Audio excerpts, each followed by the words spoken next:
como dijo Jesús, mirad cómo oís. Es decir, vamos a abrir nuestros oídos espirituales para seguir. ¿Dónde nosotros quedamos? ¿Cuántos saben? Se le olvidó. Lo voy a ayudar. Nosotros estamos tratando, ¿se acuerdan algunos? Nosotros estamos tratando el Salmo 19. El Salmo 19 se divide en 3 párrafos. Nosotros estuvimos predicando del primer párrafo, que se compone del versículo 1 al versículo 6, donde Dios habla de su revelación por medio de la creación. El segundo párrafo trata la revelación de Dios por medio de su palabra. El primer párrafo es la revelación general o natural, como algunos le llaman. Y el segundo párrafo es la revelación especial. Y vamos a ver por qué la diferencia. Y el tercer párrafo es la respuesta del creyente a la revelación de Dios. Es decir, la respuesta del creyente a la revelación de Dios. Pero yo lo dividí en 3. Vimos la primera, hoy vamos a ver la segunda y luego otro domingo, para que no se le olvide, cuando yo le pregunte, ustedes se acuerden. La tercera es la respuesta del creyente a la revelación de Dios. Y van a notar algo. ¿Por qué del creyente? Porque el impío y el incrédulo no tienen respuesta.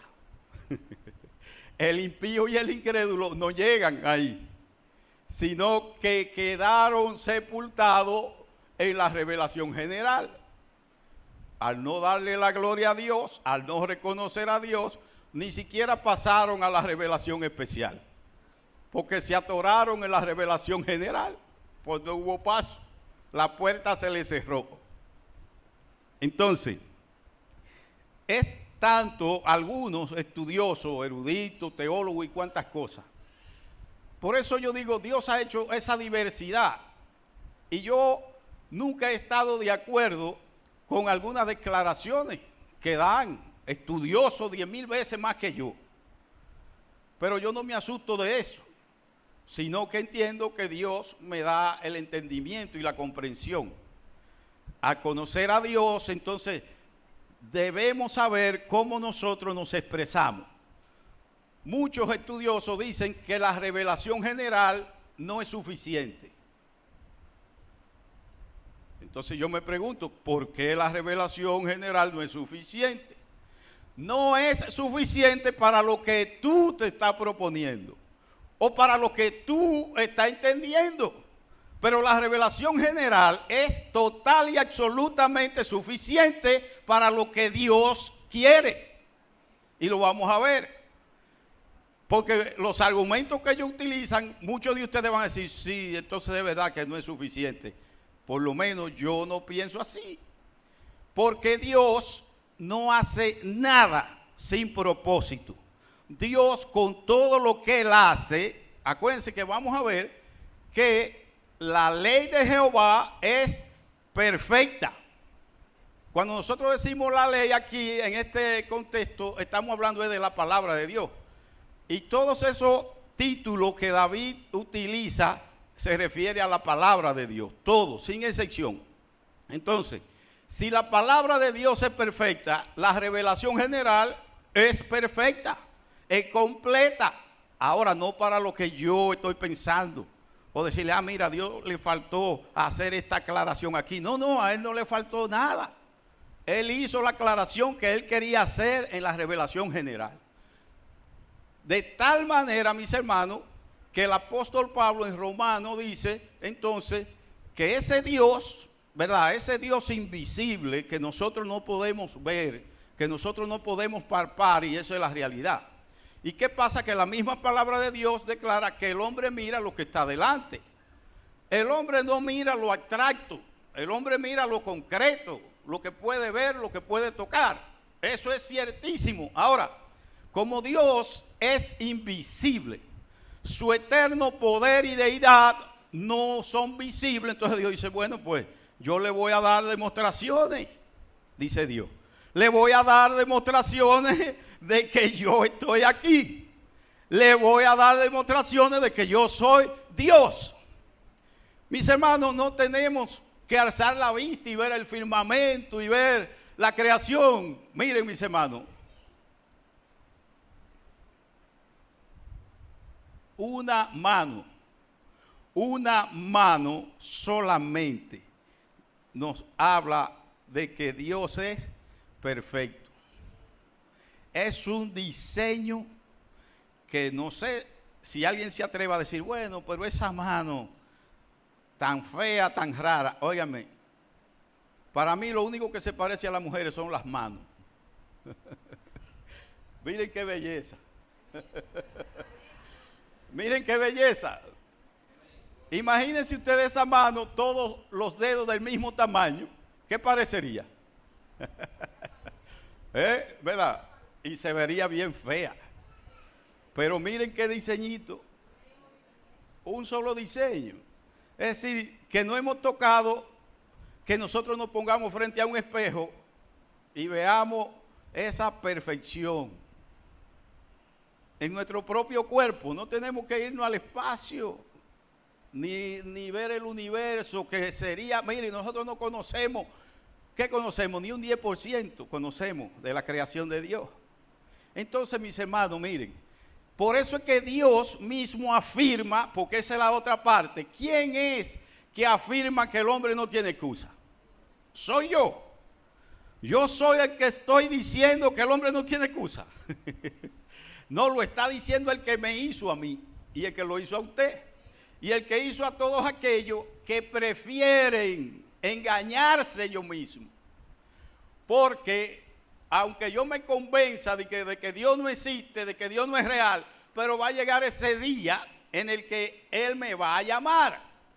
Entonces, ¿por qué mejor, en vez de yo estar perdiendo mi tiempo negando a Dios, no lo aprovecho rindiéndome a Dios, entregándome a Dios, reconociendo su poder, reconociendo su grandeza y poderle adorar como nosotros le estamos adorando? No hay mayor satisfacción para un ser humano que adorar a Dios, que reverenciar a Dios. Y lo hemos probado nosotros los cristianos. Si yo le pregunto a un cristiano aquí, ¿cuándo tú has tenido tu mayor satisfacción? ¿Cuándo ha sido eso? Cuando has estado en la presencia de Dios. No hay nada absolutamente que sea más glorioso ni más maravilloso. Como dijo Pedro, quedémonos aquí, le dice Pedro al Señor. El Señor le dice, no, hay que bajar para allá a coger candela. Entonces, mis hermanos, la creación es perfecta y la revelación general es perfecta totalmente. Ahora, sí, ciertamente Dios en la revelación general nos revela el propósito que tiene con mi vida.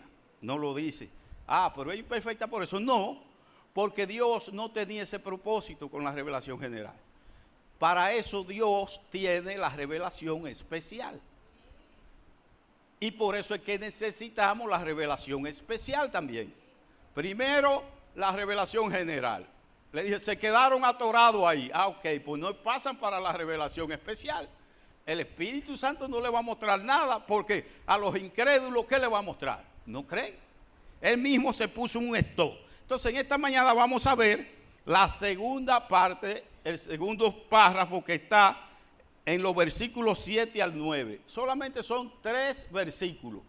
Y ustedes van a ver el contenido que tiene. Vamos a leerlo del Salmo 19. Y miren, la estructura de este salmo, eso es, solamente Dios puede hacer eso. Solamente Dios. En ese salmo, Dios hace esas revelaciones. Revelación general, revelación especial. Y vemos ahí entonces la respuesta que da David. En este caso nos está representando a nosotros, que debe ser nuestra respuesta ante la revelación de la creación. Y dice así la palabra de Dios. La ley de Jehová es perfecta que convierte el alma.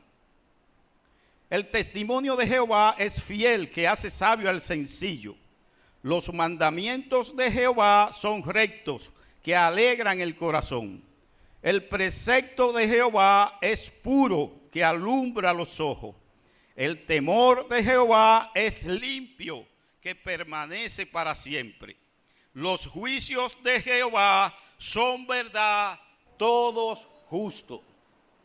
Aquí vamos a ver primero 6 características de la palabra de Dios. ¿Cuál? Que es perfecta, ¿verdad? Que es fiel, que es recta, que es pura, es limpia y es verdad. Y las 6 afirmaciones que encontramos hechas por el hombre que Dios inspiró, él mismo está diciendo, las 6 afirmaciones son la ley de Jehová, el testimonio de Jehová, los mandamientos de Jehová, el precepto de Jehová, el temor de Jehová, los juicios de Jehová. Fíjense que él mismo dice cuál es el origen, la procedencia de la escritura. ¿Quién es? Jehová.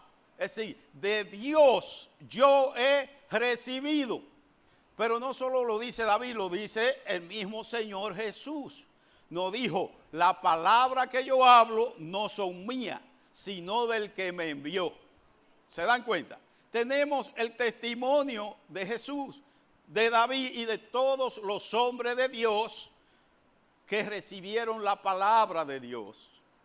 Nosotros debemos ser así mismo, como ellos fueron testigos de eso, nosotros también debemos serlo. Con la misma energía, mis hermanos, con el mismo ímpetu, con el mismo sentimiento. Es de Dios que lo hemos recibido.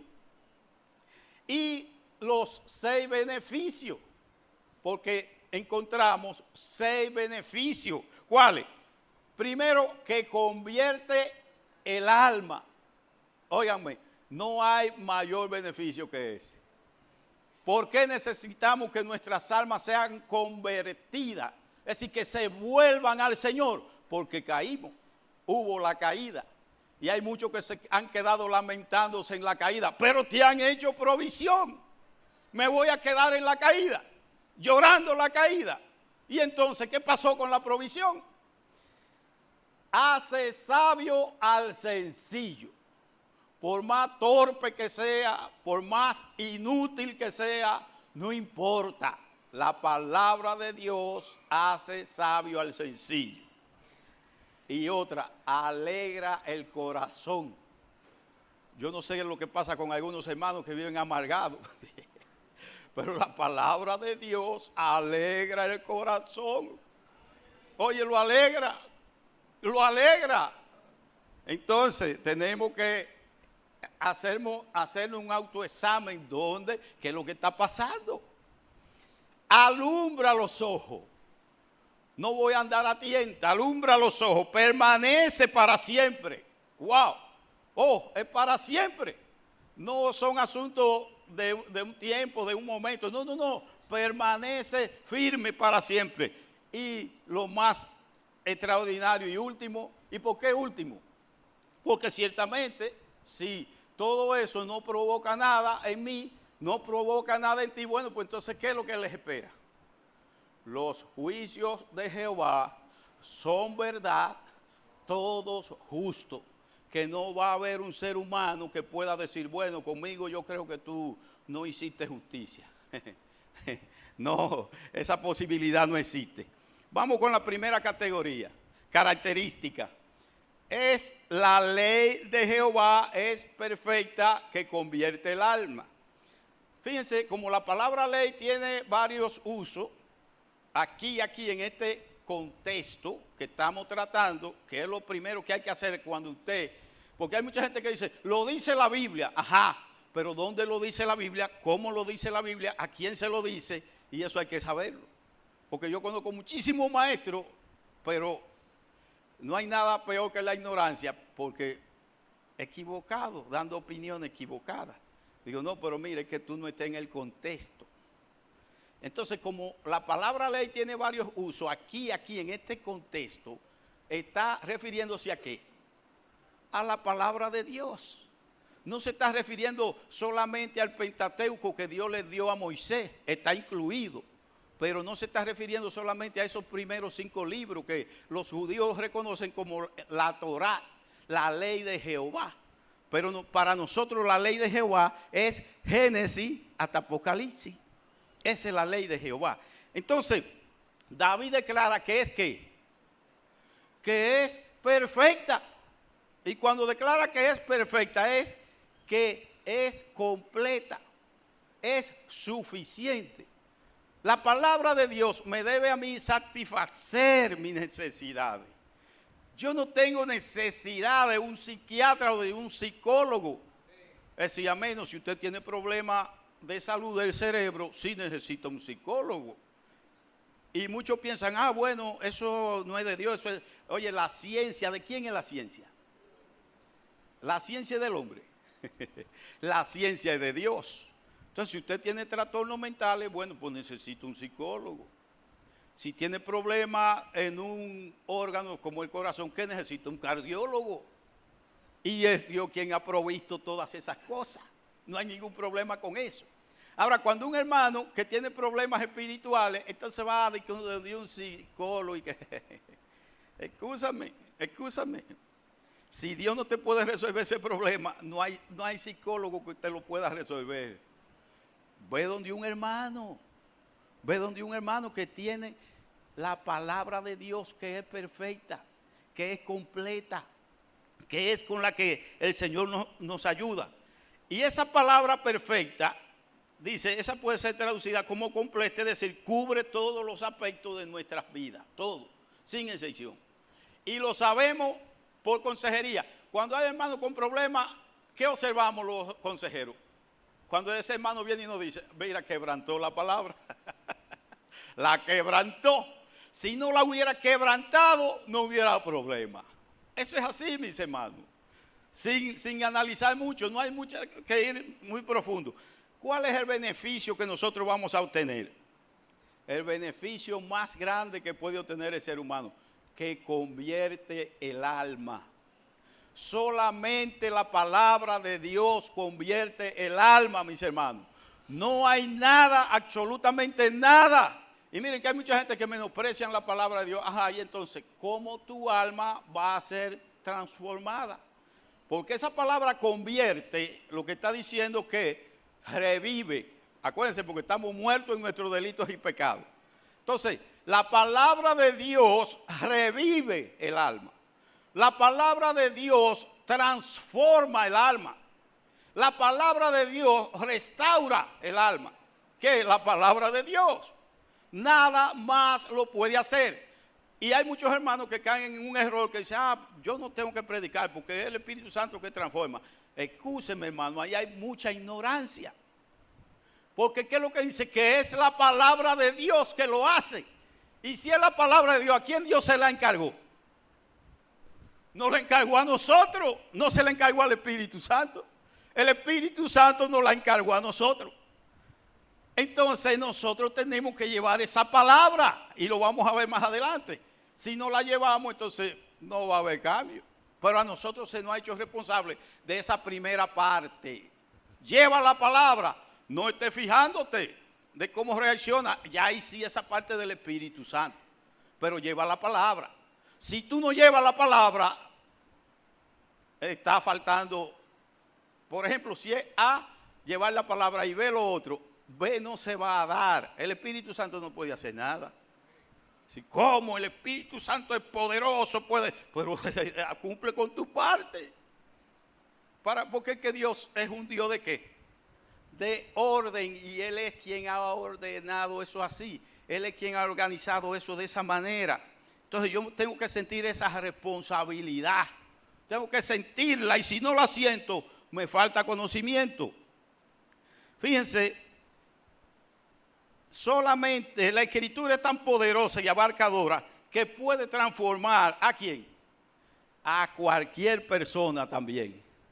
Nosotros no podemos limitar eso. Hay gente que dice, no, ya ese no tiene remedio. Y le hacen un juicio. Pero a eso es que el Señor nos ha mandado. No. Es sin distinción de personas. Yo voy, deposito la palabra, eso es lo único que tengo que hacer y ya. No tengo que meterme más allá. Si acaso orar. Y yo hasta pienso que después que yo haga mi parte no tengo ni que orar. Porque yo estoy seguro que el Espíritu Santo va a hacer su parte. El Espíritu Santo va a hacer su parte. Yo puedo orar, y yo no quiero que me malinterprete. Yo puedo orar para que el Señor me ayude a llevar la palabra. Ahora, después que yo la llevé, ya yo cumplí. Y yo puedo dejar eso en manos del Espíritu Santo. Yo confío en Él. Yo descanso en Él, pero yo hice mi parte. Entonces, ¿cómo puede la palabra de Dios transformar? Que de eso es que estamos hablando. Revive, restaura y transforma. Fíjense, el apóstol Pablo dice a 2 de Timoteo 3, del 16 al 17. ¿Cómo dice la palabra de Dios? Toda la escritura es inspirada por Dios y útil para enseñar, para redarguir, para corregir, para instruir en justicia, a fin de que el hombre de Dios sea perfecto, enteramente preparado para toda buena obra. Aquí la única palabra que tal vez tenemos que traducir, y no del griego, porque si ya la tengo aquí en español, ¿por qué tengo yo que ir al griego? Yo no entiendo a algunos predicadores. No, porque mire griego, no me hable de griego a mí si yo tengo esto aquí en español. Ahora, si yo no la tuviera en español, yo digo, pues hay que examinar el griego. O si es en inglés, que está, ¿verdad? Pero yo digo que le meten, que la traducen de griego, que en inglés sonaría así. No entiendo. Porque el propósito es enseñar. Y la palabra lo que quiere decir es esa de redarguir, es señalar la falta. Porque está diciendo que la palabra de Dios es perfecta para señalar la falta. Pero ¿qué es lo que pasa? Que a nosotros lo menos que nos gusta es que nos señalen la falta. A ninguno de nosotros nos gusta que alguien venga y nos señale. Es más, ni siquiera a Dios. Entonces, un error, mis hermanos. Si no observamos las faltas, ¿cómo la corregimos? No hay manera de corregirla si no la identificamos. Si no la vemos, así mira, eso yo tengo que trabajarlo. Le tengo que pedir al Espíritu Santo que me ayude. Esa palabra redarguir está diciendo que debemos señalar la falta. Entonces, por ejemplo, la palabra de Dios, usted puede tener un amigo por ahí que no es cristiano y usted dice, bueno, yo voy a trabajar a este amigo y le voy a presentar el plan de Dios. Para eso es que dice, para que el hombre de Dios sea perfecto. Ahí la palabra perfecto no está hablando de esa perfección de la que carecemos nosotros los seres humanos. Nosotros no somos perfectos. Esa palabra, para que sea perfecto, es para que le podamos servir a Dios. Para que nosotros podamos hacer el trabajo que Dios nos ha asignado. Es para eso, mis hermanos. No es que usted va a ser perfecto, porque el ser humano no lo es. Ahora, para servirle a Dios, al propósito de Dios, la palabra de Dios es buena para eso. Para eso es que el Señor nos la ha dejado. Para que estemos preparados para toda buena obra. Entonces el Señor necesita que nosotros nos capacitemos, nos preparemos, estemos aptos para enseñar a otro, para decirle a otro el plan y propósito que Dios tiene con su vida. Porque, por ejemplo, ¿cuántas personas no aparecen por ahí que no saben qué hacer? No saben qué hacer. Pero, ¿qué está diciendo eso? Nunca le ha puesto la mano a una Biblia. Eso es lo que está diciendo. Ahora, si vemos la experiencia de David, la experiencia que tuvo David, que es el que fue inspirado a darnos estas palabras de Dios. Vamos al Salmo 119, los versículos 98 al 100. Ahí vamos a encontrar algo que nos va a ayudar a nosotros. Y David dice de esta manera, el Salmo 119, los versículos del 98 al 100. Dice, me has hecho más sabio que mis enemigos con tus mandamientos, porque siempre están conmigo. David declara que Dios, ¿por qué? Porque es Dios. ¿De dónde viene el mandamiento? Viene de Dios. Y David dice, me ha hecho más sabio que todos mis enemigos con tus mandamientos. ¿Por qué? Los enemigos ni caso le hicieron al mandamiento de Dios. A ellos no les importó lo que Dios dijo. El mandamiento, la palabra de Dios, para ellos no valía nada. Pero ¿qué pasó? ¿Qué hizo David? Porque siempre están conmigo. David lo atesoró. David se adueñó. Fíjense, en otra parte David dice, que él vivía todo el tiempo meditando en la palabra de Dios. Cualquiera podría decir, bueno, pero David no hacía más nada, era un vago. No, David era un rey de Israel, con muchas responsabilidades. Ahora, ¿cómo David podía hacer eso? Porque muchos de nosotros decimos, oye, que yo tengo tanto trabajo. Eso indica, mi hermano, que tú tienes un Dios de domingo, que tú tienes un Dios de iglesia, un Dios que a veces es inventado por nosotros. Porque cuando tú tienes a Dios, tú puedes tener las 10,000 responsabilidades, tú puedes ser presidente de la república y Dios va a estar contigo. ¿Qué es lo que tú vas a hacer? Que tú lo vas a aplicar en cada momento. Lo que te va a guiar es el mandamiento de Jehová. No importa que tú dirijas el país. Pero nosotros nos estorba hacer la obra de Dios con el trabajo. Entonces te dice, yo guardo a Dios y lo saco en ocasiones. Debe ser. Porque si yo vivo a Dios, Él está en mí. Yo voy al Bravo, Dios está ahí. Voy a Rusia, Dios está ahí. Es que no hay, yo no sé de dónde vino ese asunto, de separar a Dios de mí. Cuando algunos hermanos me dicen de eso, oye, yo quisiera servirle mejor, más al Señor, pero es que tengo demasiado. Digo yo, ¿qué pasó? Sírvele. No, ¿cómo? Digo, sírvele. ¿Qué tú haces? ¿Eres militar? Pues allí no hay más militares. ¿Eres político? Si te atreves y tú tienes la fuerza, allí no hay más políticos. Donde tú estés, sírvele y da testimonio, porque ahora sin testimonio no puede hacer nada. Entonces, ¿qué dice David? Su experiencia, la segunda, el 99, más que todos mis enseñadores he entendido, porque tus testimonios son mi meditación. Más que todos mis enseñadores. ¿Qué pasa, mis hermanos?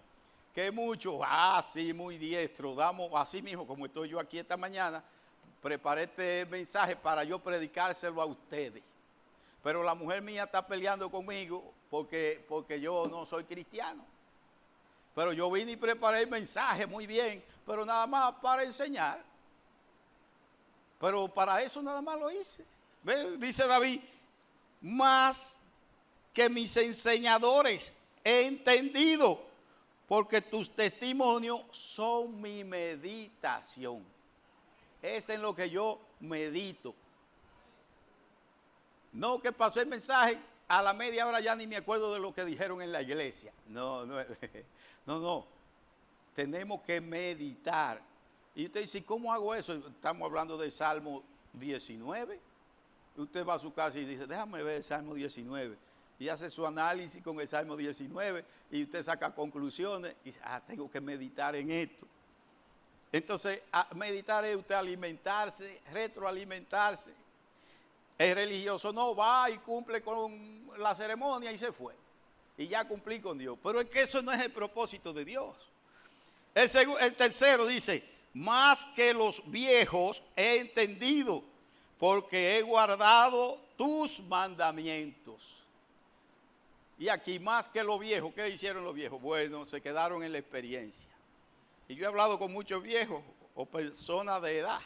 Dice, no, porque fíjese, yo era, y le dicen todo lo que, y muchísimas experiencias, pero nada de sabiduría, nada de conocimiento.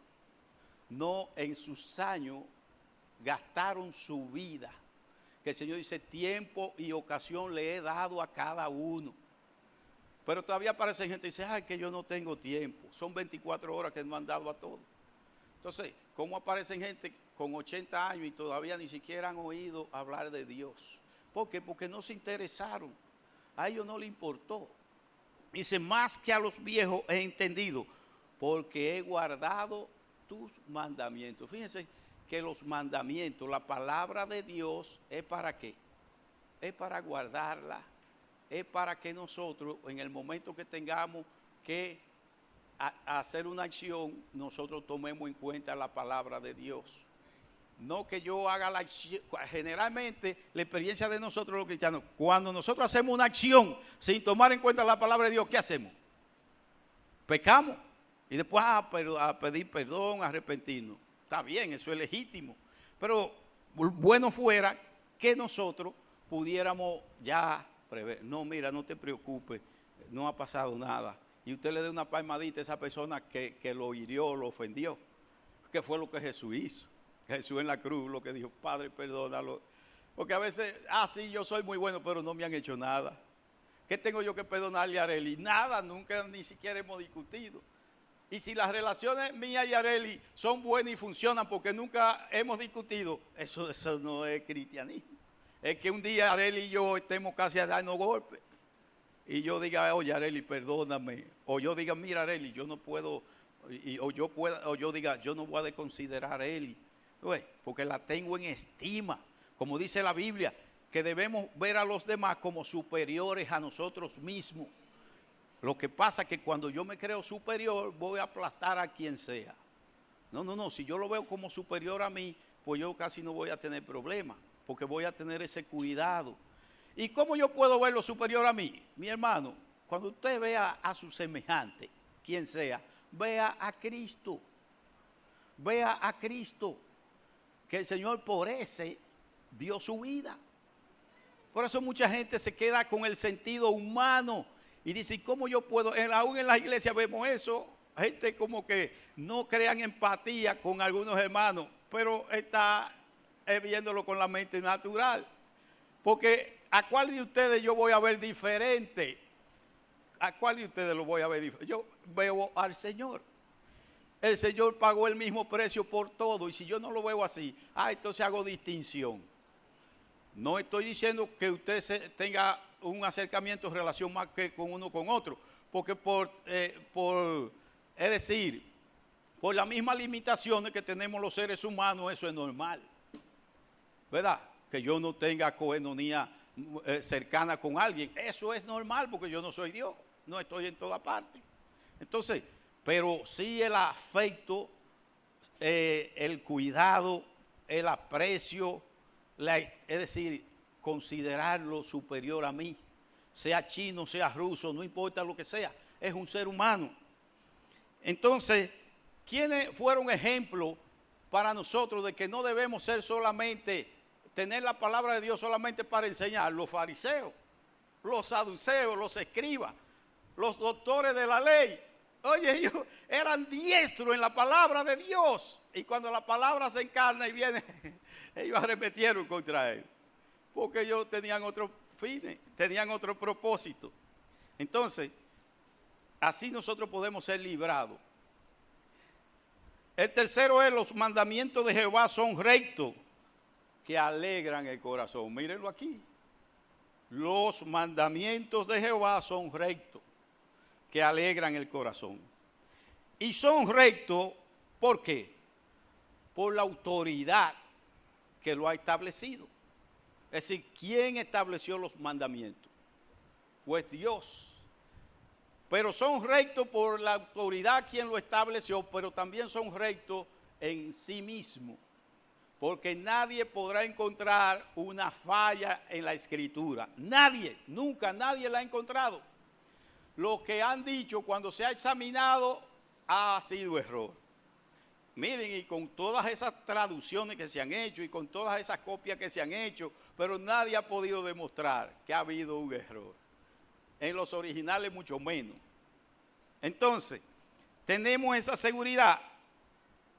La palabra de Dios, como tenemos, es para darnos esa seguridad a nosotros, de que la palabra de Dios debe ser es un mapa para que nosotros nos conduzcamos por él. Es decir, que ese es el camino que nosotros elegimos. Ese es el camino que nosotros decidimos seguir.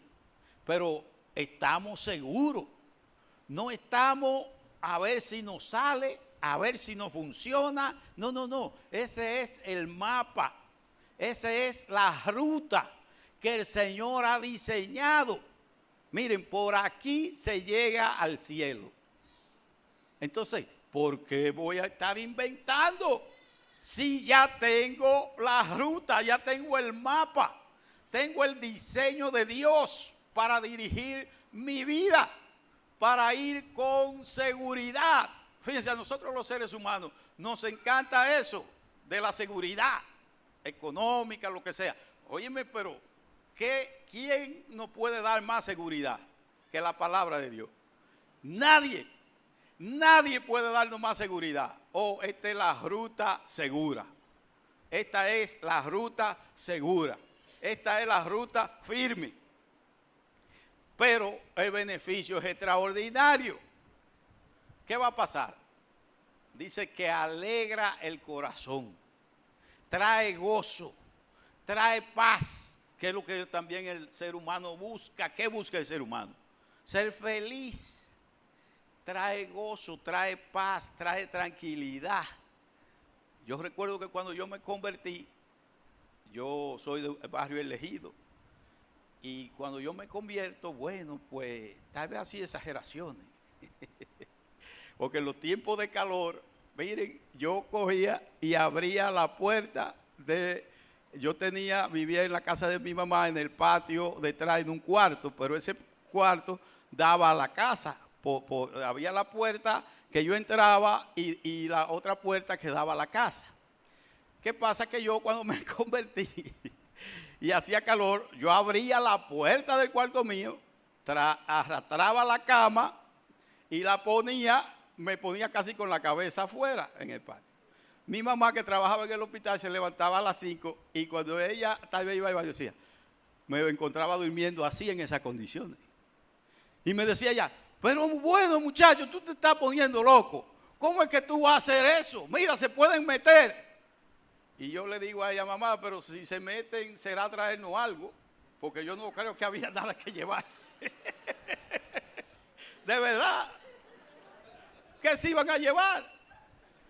Si ella no tenía nada. Pero ella pensaba tal vez que tenía algo. Y digo, mamá, si se meten será traernos algo, porque ¿qué se iban a llevar? Pero yo lo digo porque como que se me quitó todo temor. Después sí, el Señor tuvo que tratar conmigo porque yo quería que todo el mundo pensara como yo. Pero el Señor me dijo, mira, fuiste tú que te convertiste, no fueron ellos. Oye, entiéndelo. Y así yo fui bajando un poquito. Dijo, óyeme, sí, es verdad. Está bien que yo me sienta así, pero tengo que pensar en los demás. Acuérdense que dice que para el incrédulo la palabra de Dios, ¿qué? Es locura. Cuando a alguien le diga que usted se puso loco, diga, qué bueno. El Espíritu Santo está fluyendo en mí. Porque las cosas del Espíritu le son locura al hombre natural.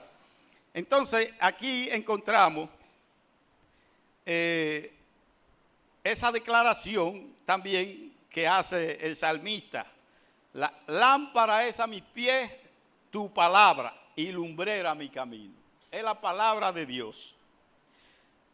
Nuestros corazones se van a alegrar. Si nosotros nos apegamos a la palabra de Dios, vamos a recibir los beneficios. Y vamos a ver cuál fue la experiencia de Jeremías. Jeremías 15, 16. Dice Jeremías, fueron halladas tus palabras y yo las comí.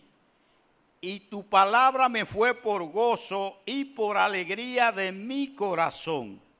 Porque tu nombre se invocó sobre mí, oh Jehová, Dios de los ejércitos.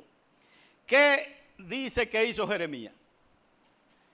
Jeremías se comió la palabra. ¿Y qué que se la comió? Literalmente que se la comió. No. que él la escudriñó, es decir, se dedicó profundizó en la palabra de Dios. Yo me la comí, la devoré, es decir, me llamó la atención, me fue atractiva. Miren, la tendencia del hombre es que a rechazar la palabra de Dios. Es como cuando usted está enfermo y va al médico, el médico le indica, pero usted no quiere tomarse la medicina. Ajá, ¿qué va a pasar? Se va a seguir enfermando. Entonces, mis hermanos, cuando tenemos la palabra de Dios y la palabra de Dios nos confronta por nuestra naturaleza. Ahora, ¿qué es lo que debemos hacer? Ir a Dios. Señor, mira esta herida. Tengo una herida. Ayúdame a sanarla. ¿Y la medicina cuál es? La medicina es la palabra de Dios. No hay otra medicina, mis hermanos. No hay otra. Es la palabra de Dios. Como lo dice en otra parte, que es medicina para nuestros huesos. Porque el que está atormentado por el problema que se vaya, le duele todo el cuerpo. El estrés lo está matando. Y está en una condición que no se siente muy bien. Entonces, no. Vamos a darle lugar a la palabra de Dios. Cuarta característica es el precepto de Jehová es puro, que alumbra los ojos. Más seguridad todavía. Miren, la palabra de Dios es puro, que alumbra los ojos.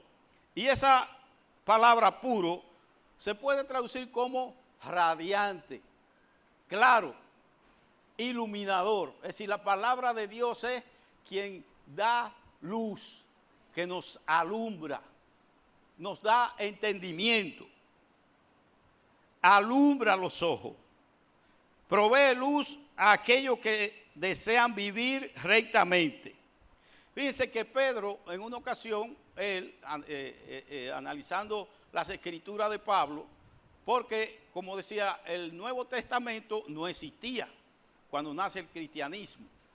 Luego, en los años 20, en los años 30, es que va apareciendo la escritura. Por eso también es la efectividad del evangelio en sus primeros años, porque era oral, era de boca en boca y la meditación estaba ahí. Ahora, a medida que fueron dándose necesidad, ellos fueron, es decir, el propósito de Dios era ese, pero ellos no sabían, Dios sí sabía. Entonces, cuando el apóstol Pedro se encuentra con las escrituras de algunas cartas de Pablo, él mismo dice, porque Pedro no era un hombre de letra, Pedro dice, mira, ciertamente que hay algunos escritos de Pablo que son difíciles de interpretar, pero no era que no se podían interpretar, porque él dice que quienes lo torcían, los retorcían, eran los indoctos y los incrédulos. ¿Saben? Entonces, era cierto, y todavía es cierto, hay libros de la Biblia que nosotros jamás vamos a tener la comprensión. Por ejemplo, ahí está Apocalipsis. Hay otros libros y hay muchísimas cosas que nosotros no vamos a tener la comprensión de ellos. Ahora, lo que sí yo le puedo asegurar a ustedes es que la Biblia es clara. Es decir, en el mensaje, en lo que corresponde al propósito de Dios con nuestras vidas.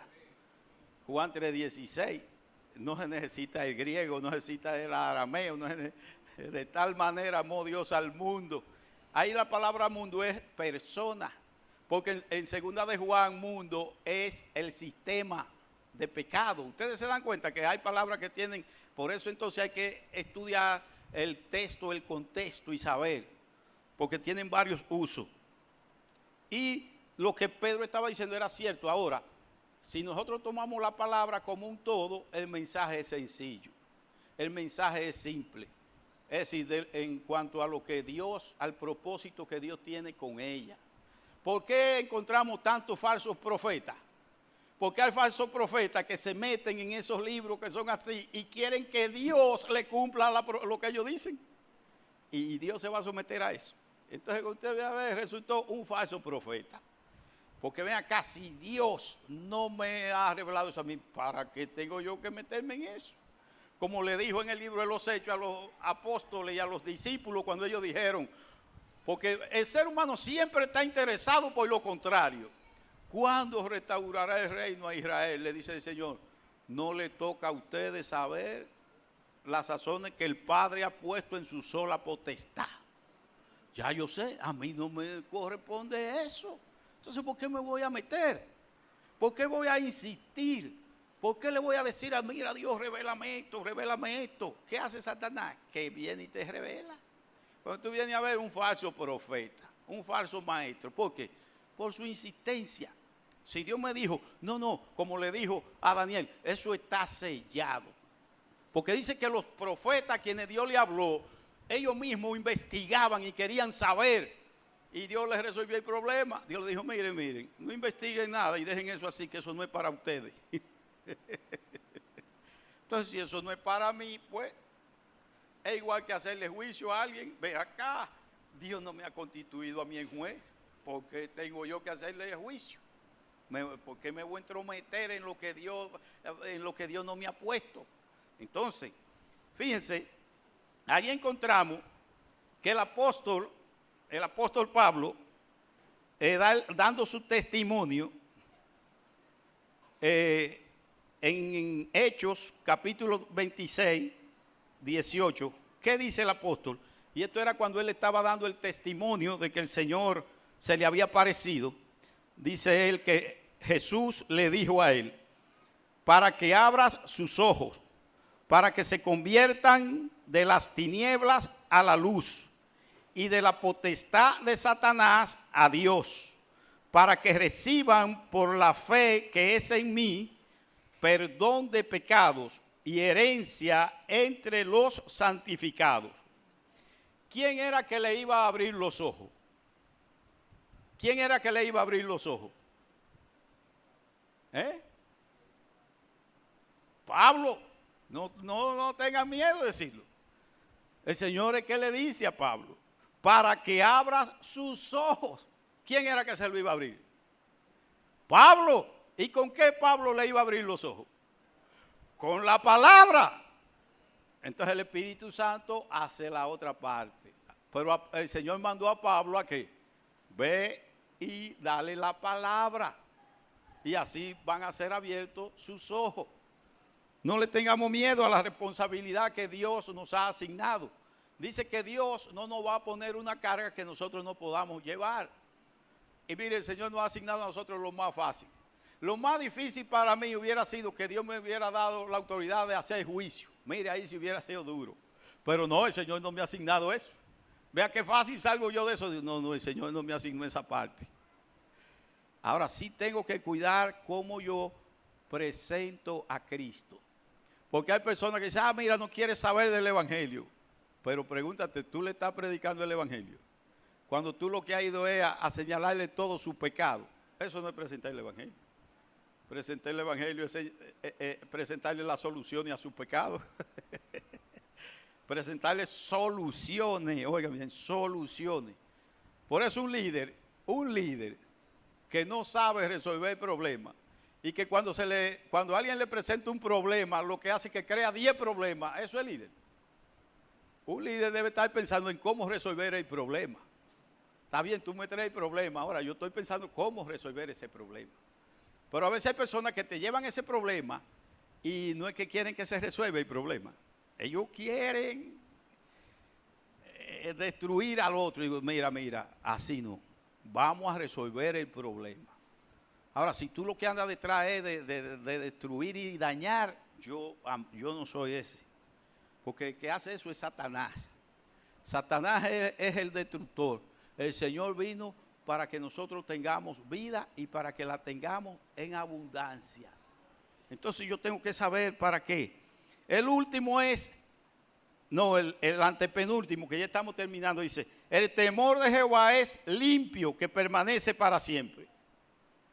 La palabra temor, inmediatamente nosotros pensamos en miedo, como le pasó a Adán. Sintió temor y ¿qué hizo? Se escondió, huyó de Dios. Pero aquí la palabra temor, lo que está diciendo, está usándose como un sinónimo ¿de qué? De reverencia a Dios. Reverencia a Dios. Y reverencia a Dios, ¿por qué? Por su grandeza, por su deidad. Yo no soy más que una criatura. Por eso cuando estábamos en las alabanzas, mire, yo quería tirarme al piso de barriga. ¡Oh, santo! Porque, óigame, es reverencia a Dios. Es adoración genuina a Dios. es reconocerlo a Él. Oigan cómo dice, que a Dios debíamos alabarlo como Él se merece. Y óiganme, mis hermanos, a nosotros nos han atacado algunos, pero déjenme decirle algo. Si el ser humano llega a esa comprensión, mire, es para que nosotros estemos aquí rompiendo bancos. Ahora, dice que Dios es ordenado. Y tiene que haber algunos que queden cuerdos para que agarren a los otros. Pero mis hermanos, si usted se mete a esa profundidad, que era lo que le pasaba a los hermanos, óyeme, es que usted entender eso, que ese Dios excelso, sublime, incomparable, es nuestro, no es que nos salvó, eso es caballar, no es que nos dio el cielo, no, es que es mi Padre, es mi papá. ¿Usted entiende eso? ¿Usted entiende eso? Que Él nos ha hecho sus hijos y nos ha hecho coheredero con Cristo. Entonces, mis hermanos, y Dios no es que mete cuento, como dice la palabra, la misericordia de Dios son nuevas, ¿qué? Yo tengo 64 años viéndolo. Nadie me lo tiene que contar, nadie tiene que decírmelo. Tengo 64 años viendo cada día la misericordia de Dios. Miren cómo está ese sol de radiante. Cuando en la condición que está el ser humano hoy de espalda a Dios debía estar esto bajo fuego. Pero no, ese no es el propósito que él tiene ahora, eso se va a manifestar después. Entonces ese temor es de reverencia, de que nosotros tratemos de dejar la simpleza, y que nosotros nos pongamos en serio en este asunto. Son cosas muy serias, mis hermanos, muy serias. Yo mismo tengo que ponerme un poquito, no que no voy a ser feliz, no se equivoque, porque ser serio no es que usted no se ría, no, que tome en serio la palabra de Dios. La palabra de Dios es limpia. ¿Qué nos está diciendo? Lo que significa es que carente de toda impureza. No hay impureza en la palabra de Dios. No hay corrupción. No hay imperfección en la palabra de Dios. Es perfecta, nos da toda la seguridad. No hay defecto en la Biblia. La Biblia nadie ha demostrado que haya un defecto. Es perfecta, todas sus conexiones, todas sus conexiones, desde Génesis hasta Apocalipsis, es perfecta, mis hermanos. Entonces, en esa confianza que debemos andar, en esa confianza que debemos caminar. Entonces, el Salmo 12:6 dice, la palabra de Jehová son palabras limpias, como plata refinada en horno de tierra, purificada 7 veces. Lo que está diciendo es totalmente perfecta, totalmente limpia. No hay ni asomo de corrupción, no hay asomo de imperfección. Ese 7 quiere decir la totalidad. Entonces, en esa seguridad nosotros debemos andar. Sus verdades son relevantes, mis hermanos. ¿Para qué? Para toda cultura, para toda generación. A veces podemos decir, pero es que tal cultura no va a entender. No, de la palabra de Dios. Es relevante para toda cultura, para toda generación, no importa cuál sea la característica que presente la generación. La palabra de Dios es para todas las generaciones, limpia, pura, a ese nivel. Y ya la última, la sexta, que es, los juicios de Jehová son verdad, todos justos. ¿Y por qué este es el último? Porque como decía, si ya lo que resta, ¿qué es? Es el juicio. Es el juicio lo que resta. No entendiste, no supiste, pasaste por este mundo y no te enteraste. Pues mira, de eso no te va a librar nadie. Los juicios de Jehová son todos justos. Entonces, este es el último título que David utiliza aquí para la palabra de Dios. Y cuando nos habla de eso, nos está hablando de una sentencia judicial en la que emite un juez emite un veredicto. ¿Y ese juez quién es? Es Dios. Decía un hermano, hace muchos años cuando éramos jóvenes, él decía, mira, yo voy a estar satisfecho como quiera. Y dice, aunque yo me pierda, voy a estar satisfecho. Yo le decía a él, mira, yo no estaría satisfecho si me pierdo. Me gustaría no perderme. Pero él lo que me dice, mira, lo que pasa es que Dios es justo. Y si yo me pierdo, es justo. Yo le dije, bueno, está bien, en ese orden. Para que ustedes vean cómo hay personas que piensan. Yo no quería decir lo que él le estaba diciendo. Entonces, la Biblia, lo sabemos desde el Génesis, presenta a Dios como el juez de toda la tierra. En el día final, dice la palabra de Dios, que Dios juzgará las acciones de todos los hombres. Dios las juzgará. Eso nos debe a nosotros decir, miren, la Biblia es el estándar de Dios para juzgar la vida y el destino eterno de cada persona. Es con la palabra de Dios y nosotros la tenemos en la mano. Por esto nos sugiere a nosotros que no debemos tomar la lectura de la Biblia como algo así trivial, algo que no tiene valor, porque tu vida y mi vida son traídas a juicio cada vez que abrimos la palabra de Dios y la leemos. Y Jesús lo afirmó en el Evangelio según San Juan capítulo 12, el versículo 48. Jesús lo afirmó categóricamente. Jesús dijo, el que me rechaza, y fíjense, dice el que me rechaza, porque Jesús es la palabra. Jesús es la palabra encarnada. Y él dice, el que me rechaza y no recibe mis palabras, tiene quien le juzgue la palabra que he hablado. Ella le juzgará en el día postrero. Ay, si yo sé con qué voy a ser juzgado, pues yo debo conformarme y adaptarme para que ese juicio pase de largo. Y Dios nos ha provisto a Cristo para eso. Así que en conclusión, mis hermanos,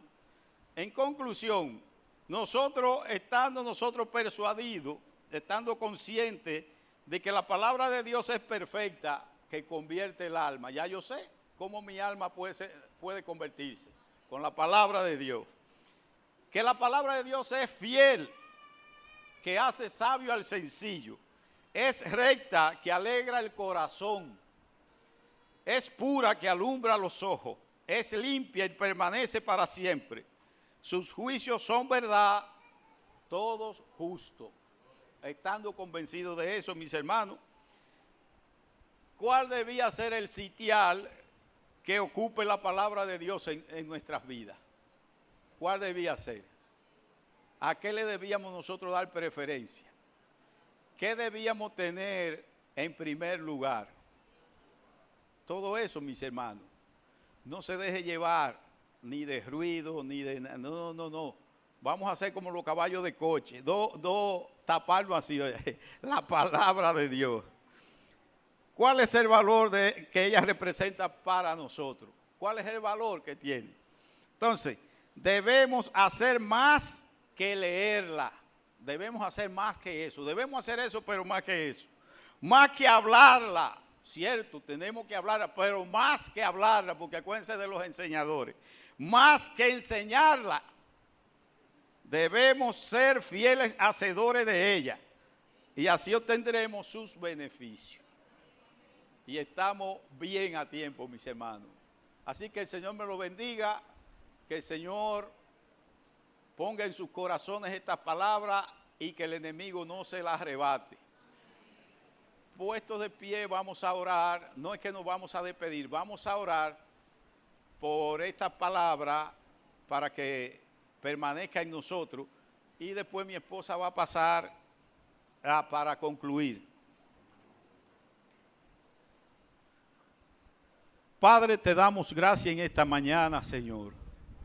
Agradecemos, Señor, que tú nos puedas usar como instrumento en tus manos, Señor, para dar tu palabra. Padre, que estas palabras sean lo más importante en nuestras vidas. Que nosotros no estemos aquí en la iglesia pensando la hora de irnos, Señor, sino que estemos pensando de cómo ser alimentados por tu palabra. Padre, que nosotros le demos el justo valor a tu palabra y prestemos, Señor, la mayor atención. Así como tú dijiste, mirad cómo oís, porque ellas son nuestra vida, oh Dios. Gracias, Señor. Gracias porque tú, oh Dios, nos traíste la palabra que el Padre te dio, Señor. Y nosotros la recibimos. Nosotros la recibimos, Señor. No nos resistimos a ella, Señor. Y si hay algo en nuestras vidas que resiste tu palabra, quítalo, oh Dios, quítalo. En el nombre de Jesús, ayúdanos, Señor. Ayúdanos. Ayúdanos, Señor. Que tu palabra sea la que nos traiga satisfacción, Señor. La que nos traiga gozo, paz, Señor. La que nos traiga alegría, como dice tu palabra. Gracias, Padre, por Jesús. Amén.